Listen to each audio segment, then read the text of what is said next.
विश्वास कहता है अमावस्या के दिन, उस श्राद्ध पक्ष की अमावस्या के दिन जो नदी, तालाब, बावड़ी, कुआं किसी भी एक जगह पर अपने पूर्वजों का नाम लेकर शाम के समय पर दिया लगाएगा, ये मेरा विश्वास कहता है उसके लिए कुबेर भंडारी भंडार जरूर बनेगा, पितृ भंडार जरूर बनेंगे, ये निश्चित। किसी भी नवरात्रि के पहले जो अमावस्या पड़ती है, चावल की कटोरी में एक कपूर का टुकड़ा रख दीजिए महाराज, छोटा सा, और कपूर का टुकड़ा रखकर उस कपूर को दरवाजे के बाहर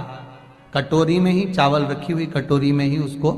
पितरों का स्मरण कर कर जला दीजिए।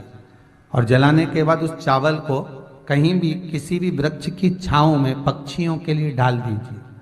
शिव महापुराण की कथा कहती है, अगर मान लो पितर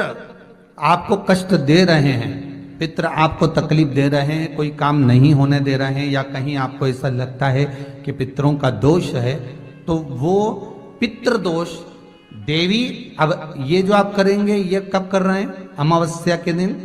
आप उसको रख रहे हैं। अमावस्या के दिन उसको रखकर रात भर आपने रखा कपूर के साथ में, सुबह एकम पड़ गई, नवरात्रि लग गई, उसी दिन उसको जला, कुछ तकलीफें लग रही है तो एक पीपल का पत्ता ले लो, उसके ऊपर एक कपूर का टुकड़ा ले लो, सारे घर में घुमाकर उसको दरवाजे के बीच मध्य में जलाकर रख दीजिए, थोड़ी सी देर जला दीजिए।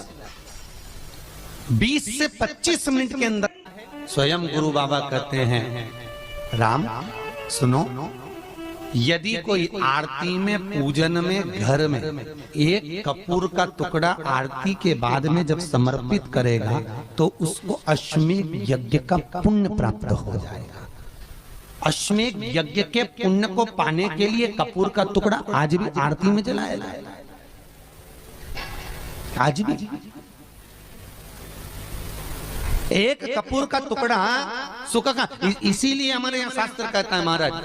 जब आपको घर में अगर ऐसा लगने लगे कि 15 दिन से बहुत बेचैनी है, बहुत दुख तकलीफ लग रही है, कोई ना कोई बीमार पड़ रहा है, कुछ ना कुछ तकलीफें लग रही है, तो एक पीपल का पत्ता ले लो, उसके ऊपर एक कपूर का टुकड़ा ले लो, सारे घर में घुमाकर उसको दरवाजे के बीच मध्य में जलाकर रख दीजिए, थोड़ी सी देर जला दीजिए। 20 से 25 मिनट के अंदर मकान में एनर्जी वापस आ जाएगी, उस भवन में एनर्जी वापस प्राप्त हो जाएगी। अमावस्या के दिन आपको लगता है कि हमारे पूर्वजों का उद्धार नहीं हुआ, हमारे पूर्वजों का कल्याण नहीं हुआ, कहीं अधोगति में कोई चला गया है, उसका बस एक बार, रोज नहीं जरूरत है, प्रतिदिन जरूरत ही नहीं, महीने में एक बार अगर अमावस्या के दिन भी आपने चंदन के थोड़ा सा चंदन अगर मेरे देवाधिदेव महादेव को 7 स्थान पर समर्पित किया है। अशोक यहाँ पर वर्णन कर रही है, मैना, धन्य और कला की कथा कर रही है। तीनों ने सनकादि ऋषियों से मांगा। चंदन भगवान को अति प्रिय होता है, और चंदन ही एक ऐसा होता है जो पितरों को भी प्रिय होता है, जिसका स्पर्श मात्र लगने से पूर्वजों का कल्याण हो जाता है, वो चंदन है। 7 स्थान शिवलिंग के बताए हैं, जहां पर भूल से भी अगर कोई चंदन की उंगलियां लगा देता है, 7 स्थान ऐसे हैं जहां चंदन की मात्र उंगलियां लगा देने से ही शिव पितृलोक के पितरों को मुक्ति प्रदान करके वैकुंठ लोक का निवास देते। और वो 7 स्थान जो चंदन के बताए गए हैं, पहला भगवान देवाधिदेव महादेव के शिवलिंग पर चंदन का लेपन, समझ लेना जरा बहुत अच्छे से। आपको लगता है स्वप्न में कोई मुर्दे दिख रहे हैं, या कोई जल रहा है, या कोई मर रहा है, या कोई चला गया है, ऐसा भय लगता है, बच्चों को मानी भेजूंगी ऐसा हो जाएगा, पति को मानी भेजूंगी ऐसा हो जाएगा, कोई हमारे कोई गलत तो नहीं कर रहा है, आपको लगता है। 7 स्थान चंदन के बताएं महाराज। पहला शिवलिंग, दूसरा जहां गणेश जी का स्थान है, मालूम है ना सबको, जम के बोलो जरा,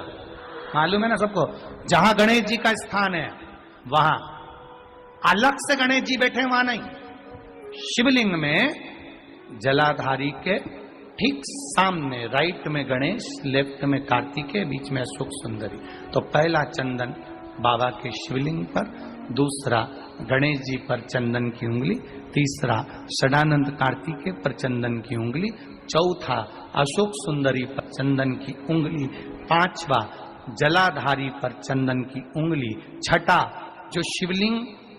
का जल बह रहा है इसके ठीक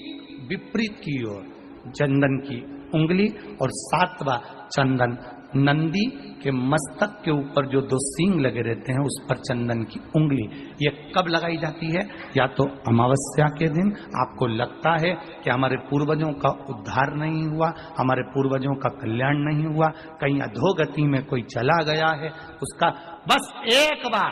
रोज नहीं जरूरत है, प्रतिदिन जरूरत ही नहीं, महीने में एक बार अगर अमावस्या के दिन भी आपने चंदन के थोड़ा सा चंदन अगर मेरे देवाधिदेव महादेव को सात स्थान पर समर्पित किया है। अशोक यहाँ पर वर्णन कर रही है, मैना, धन्य और कला की कथा कर रही है। तीनों ने सनकादि ऋषियों से मांगा। चंदन भगवान को अति प्रिय होता है और चंदन ही एक ऐसा होता है जो पितरों को भी प्रिय होता है, जिसका स्पर्श मात्र लगने से पूर्वजों का कल्याण हो जाता है, वो चंदन है। आपके घर में पितृदोष है, आपको ऐसा महसूस होता है, आपको लगता है, तो किसी भी नवरात्रि के पहले जो अमावस्या पड़ती है, मान लो अपन अमावस्या पड़ी, आप एक अंदाजा लगाइए, तो